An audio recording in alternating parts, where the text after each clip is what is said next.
We know that in Java, for any two-dimensional array, each row itself is an array.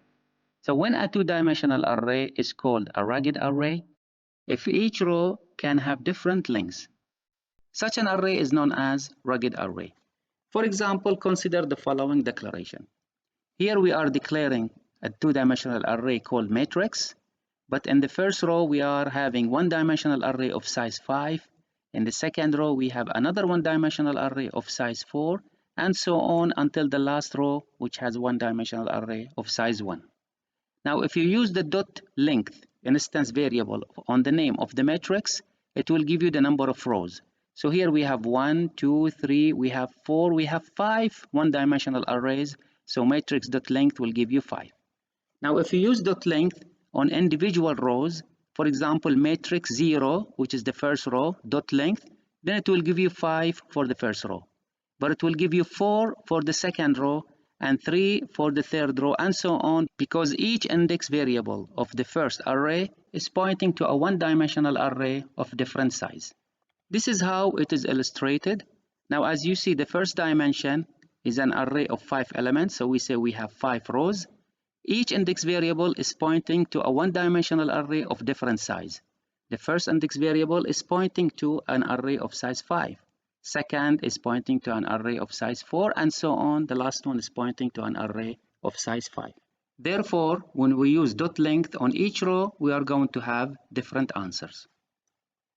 In this example, we are creating rugged arrays by initializing each row with different sizes of data. Now, what if we want to define rugged arrays and then later we fill it with data? Then we have to do that in steps. First step is you declare the variable for the array as a two-dimensional array. Next, you create an array for the first dimension. Next, you create an array for each index variable in the first dimension. Let us show you an example.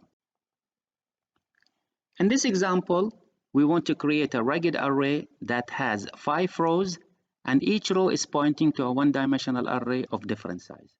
First, we need to declare the variable for the two-dimensional array by writing integer and empty square brackets and the name of the array.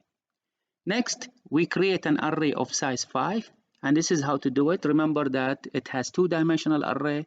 You just specify the size of the first dimension and leave the other one empty. So now you are creating only this array, and each index variable is pointing to null.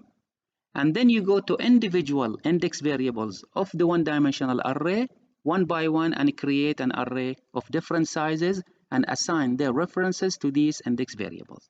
So let us create the first one-dimensional array of size 5 and assign its reference to the first index variable of this array.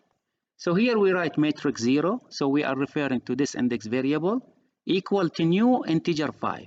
So here we are creating a one-dimensional array of size 5, and its reference is saved into matrix 0. Next, we are creating a one-dimensional array of size 4, and its reference is saved into matrix 1. And so on until the last array of size 1, its index variable is saved into matrix 4. So this is how to create rugged arrays such that every row is pointing to a one-dimensional array of different size.